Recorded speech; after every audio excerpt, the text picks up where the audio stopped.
係講網友，今日咧本來有啲國家大事嘅嘢要講啊，唔講啊，講梁振英啊，我哋嘅副國級領導人啊出嚟咧就話淘寶賣假嘢，但係咧暴露咗佢係一個幾咁無知嘅人，即係幾咁冇學識嘅人，真係笑死我，真係呢一個係啊！順便我講講呢個蟲草呢個問題，呢個係啊。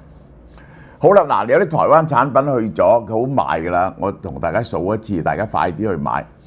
呢個台灣呢一個醬心蛋卷嚇，呢個係奶鹹蛋黃味嘅，呢個就128蚊嚇。呢一個呢就係花生味花生醬蛋卷同埋芝麻醬蛋卷，當然入邊有好多條㗎啦。呢個就係呢個酷麥星芝士卷嚇，呢個好好味，148。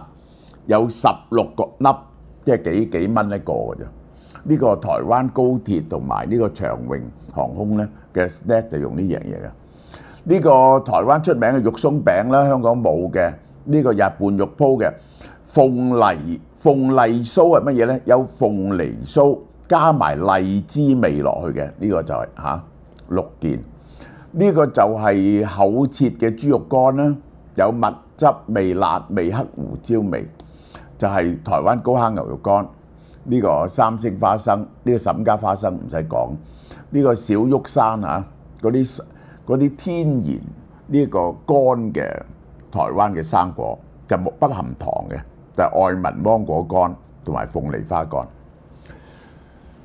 梁振英12號喺社交媒體分享，佢喺淘寶賣咗冬蟲夏草嘅種子，遇上騙子。投訴店方就將產品下架。嗱，佢話咧，一則淘寶10蚊就係買到馬會高爾夫球會會員泊車貼嘅報導喺佢嘅個人 Facebook 分享，因為有淘寶咧話10蚊咧可以買到呢啲貼車嘅紙喎，即係呃人停貼車位喎，馬會高爾夫球會。佢喺淘寶買個冬蟲夏草嘅種子，印刷販賣或管有冇水印純裝飾嘅假鈔票，犯唔犯法呢？呢個係佢講道德問題，誠信商譽守法係香港賴以為生。2年前喺淘寶揾種子，揾到冬蟲夏草嘅種子，買咗種咗小樹，種子呢佢化驗，當然唔係冬蟲夏草啦。係一種不知名嘅植物，結果投訴。淘寶以發財立品啊，唔能夠損害全體中國人嘅信譽。呢啲泊車貼，仲有假冒同香港有關嘅嘢，應該下架，同時報公安。呢個係嗱，梁振英本意係反對賣假嘢，絕不姑息啊，但就俾人質疑啊。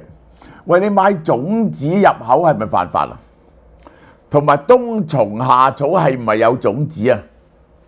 即係咧，任何有常識嘅人都知道冬蟲夏草咧，佢一邊係粒個蟲，一邊係個草嚟嘅。咁樣係咪種出嚟㗎？佢連冬蟲夏草係乜嘢都唔識嘅，呢個係。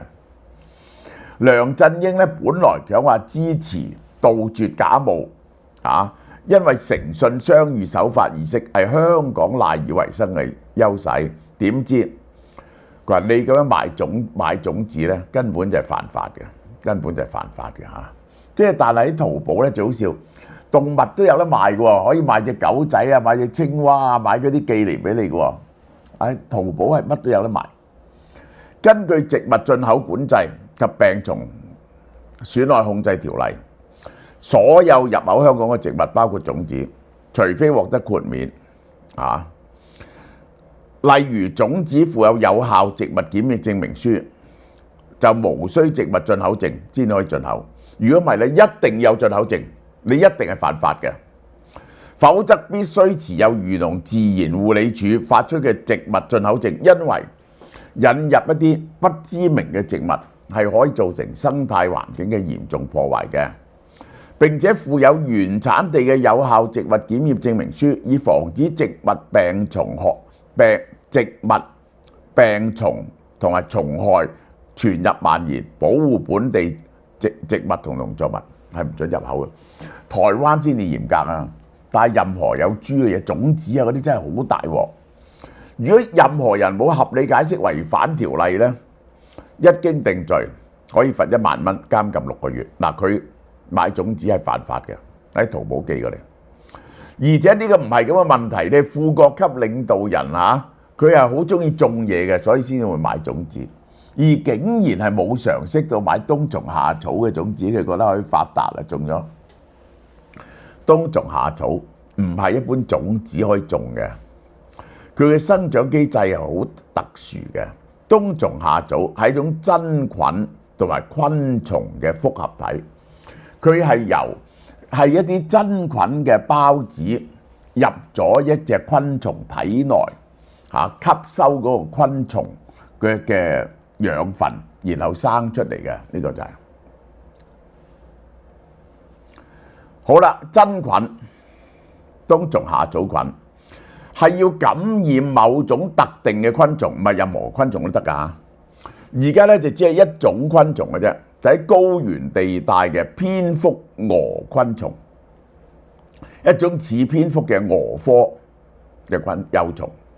嗰啲真菌孢子咧入咗佢嘅昆蟲體入邊，逐漸佔據佢嘅體腔，就將嗰個幼蟲殺死咗。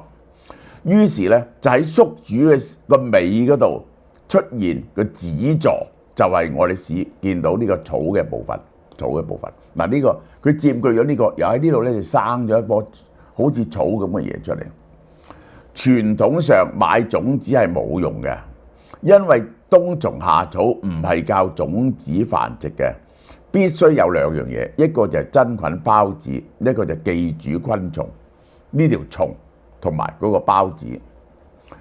而家咧唯一可以培養出嚟咧，培養唔到冬蟲夏草嘅，太過困難。佢係培養緊一啲冬蟲夏草嘅菌絲體，人工培養。冬蟲夏草咧就真菌孢子感染咗蝙蝠蛾幼蟲，寄生後殺死個幼蟲，然後傷咗個子座，係蟲體同草體嘅結合，有個蟲殼嘅草狀子座直立嘅，含有蟲體同子座嘅複合成分。佢有啲咧係來自蟲，有啲來自草嘅。呢一種咧喺人工環境入邊培養冬蟲夏草，淨係培養個菌絲，冇昆蟲嘅。因為冇昆蟲屍體咧，只有菌絲粉、菌絲塊或者發酵液，含有部分相同嘅活性性質，但係冇咗昆蟲來源。呢個就係呢個成分完整啊，並認為有高藥用價值嘅。呢個叫蟲草合一。呢個成本低，呢個藥效咧不足夠嘅。呢個產量好稀少啊，其實就一定喺四川呢個西藏青海嘅高原嗰度去攞嘅。呢個大量培植嚇，呢個極昂貴嘅，1公斤幾十萬，價格便宜，但係呢個好容易被浸假嘅，染色加重冒充咧。嗰時我成日買翻嚟嘅，後來食下咧就話佢冇益嘅，我係因為咧佢有好多重金屬啊，所以咧我就唔食啊。嗰時每日食1條蟲草嘅。咁咧就係賣到幾十蚊1斤啦，但係佢有啲蟲草咧就造假，因為斷稱咧，咁佢就溝咗啲鐵絲喺度，透明度較高，誤導包裝成冬蟲夏草販賣，高端藥材、奢侈品，呢個健康食品嚇，好多所謂嘅冬蟲夏草其實就呢用菌絲體做嘅。最早記載咧係追溯到西藏。喺1200年前呢個冬蟲夏草，呢個1200年前咧係唐朝嗰陣時發現，吐蕃王朝藏區牧民發現放牧嘅呢啲犛牛咧食咗呢種草就更加強壯有力，於是開始被注意，發現有種特別嘅草，啲牛食咗咧特別好嘅。本草重新第一次以冬蟲夏草作記錄性收錄。話佢咧補腎益肺、止血化痰。本草綱目拾遺咧亦有明確嘅描述，補精髓、益氣力。清代冬蟲夏草咧成為宮廷貢品嚇，同人參、鹿茸、冬蟲夏草3大補品。中醫係用嚟補肺腎、止咳化痰，對呼吸系統有益，治療虛損、夜寒，係陰陽相補。係過去幾十年咧，香港咧就忽然間變咗非常名貴。香港咧唔係好興人參啊，香港好興蟲草，呢個就係冬蟲夏草咧。對於寄生嘅昆蟲咧有高度嘅專一性，只係感染蝙蝠蛾其中一種蛾嚟㗎嚇嘅蛾科嘅幼蟲，因為蝙蝠蛾幼蟲嘅免疫系統啊冇辦法抵抗呢種真菌。因為咧，如果你啲真菌入咗第二種昆蟲咧，佢有個 immune system 去打你咧，你就生存唔到。蝙蝠蛾嘅幼蟲咧就抵擋唔到咧，佢就可以慢慢佔領晒佢嘅身體。蝙蝠蛾幼蟲啊喺高海拔嘅土壤中潛伏，活動環境同真菌孢子高度重疊，因此佢就利用佢嚟到繁殖落去嘅。蝙蝠蛾幼蟲咧，主要喺高海拔嘅草叢入邊，低海拔咧幾乎冇嘅。另外，因為高原咧缺氧、低溫、長期積雪，其他微生物生存唔到，於是冬蟲夏草嘅孢子容易生存，直到夏季溫暖啦。咁於是咧嗰啲子座就生長喎，所以冬天咧佢係條蟲，夏天咧天氣好咗佢就開始生長。冬蟲夏草嘅草狀嘅子座喺夏季破土而出，頂端形成一個孢子囊，有個囊喺度，好似啲草咁。然後咧某時候咧佢就一破壁，咁嗰啲孢子周圍飛，又飛咗落第二啲蝙蝠蛾嘅幼蟲嗰度，大量孢子到周圍嘅土壤同空氣，咁樣個 cycle 繁殖嘅。蝙蝠蛾幼蟲喺土入邊轉動覓食嗰陣時咧，嗰啲孢子咧就係黏去佢嘅表皮嗰度，然後咧生出一啲細小嘅菌絲，滲透佢啲皮膚，進入佢嘅外殼，或者由氣孔進入體內，或者佢。你知昆蟲咧就冇肺噶嘛，佢又等啲空氣咧入去佢身體入邊咧就過濾嘅，咁樣嗰時咧就進入體內。菌絲進入之後喺幼蟲體入邊迅速繁殖，佢哋分泌啲酵素嚟到分解咗昆蟲體內嘅蛋白脂肪，於是就食晒條昆蟲，嗰個昆蟲咧就冇咗活力，最後喺土壤中死亡。昆蟲屍體完全俾菌絲充滿咗，其實呢種叫僵屍化，等於呢個我哋嗰啲叫做咩啊？呢個係真菌利用幼蟲嘅外殼作為佢容器，就保護住自己唔會俾外界破壞喎，喺入邊生長。呢部分就係冬蟲夏草嘅冬蟲嘅來源。到咗第二年春夏，當氣温同濕度合適嗰陣時咧，真菌喺宿主頭部同節肢上面，喺個頭部或者體節嗰度，喺呢度生出嚟都得嘅，就生出呢個子座啦，就係呢一個啦，呢啲啦就係子座啦。子座向上突破土叢，伸出地面，就好似棵小草咁。嗱，個頂就係咁樣，呢度咧就破壁孢子啦，呢個就係呢個就夏草，呢個就冬蟲，呢個就夏草。因為我食好多真菌控制昆蟲嘅例子好多嘅，例如偏側蛇蟲草。孢子附喺螞蟻身上，呢個我知道得最犀利。呢種咧係一種奇蹟啊！佢附喺個螞蟻身上，穿透咗外骨骼。真菌喺體內繁殖，係奪取咗佢到神經系統喎。佢變咗隻僵屍蟻，嗰隻僵屍蟻咧就爬上草最高嘅地方，喺嗰度死咗。然後咧嗰啲孢子咧就破壁而出。等其他螞蟻經過咧，就感染咗佢嘅。感染後嘅螞蟻咧行為異常，爬到植物高處，咬住葉脈背面特定位置，固定之後死亡。真菌子座就由佢個頭部頸背長出，向外釋放出孢子，嚟到感染下一代嘅螞蟻。嗱，佢又生出嚟。冬蟲夏草唔係孤例。呢種叫做真菌昆蟲寄生共生，呢個係大類現象嘅一員，背後嘅現象就係行為操控寄生。真菌讓宿主以有利於孢子散播嘅行為死去，即係咧嗰啲孢子咧控制咗佢嗰個宿主嘅行為，等個宿主嘅行為咧照佢要求嘅模式去做，尤其是控制咗佢神經系統，佢又要爬高，咁然後咧佢就可以喺高嘅位咧就散播呢啲孢子，散播落下一代嚇嗱。但係我係要我嚟嘲笑呢個梁振英，即係咧任何有少少腦嘅人咧，知道都唔會買冬蟲夏草嘅，何況係犯法啊！好啦，嗱我要介紹台灣呢隻名產品啊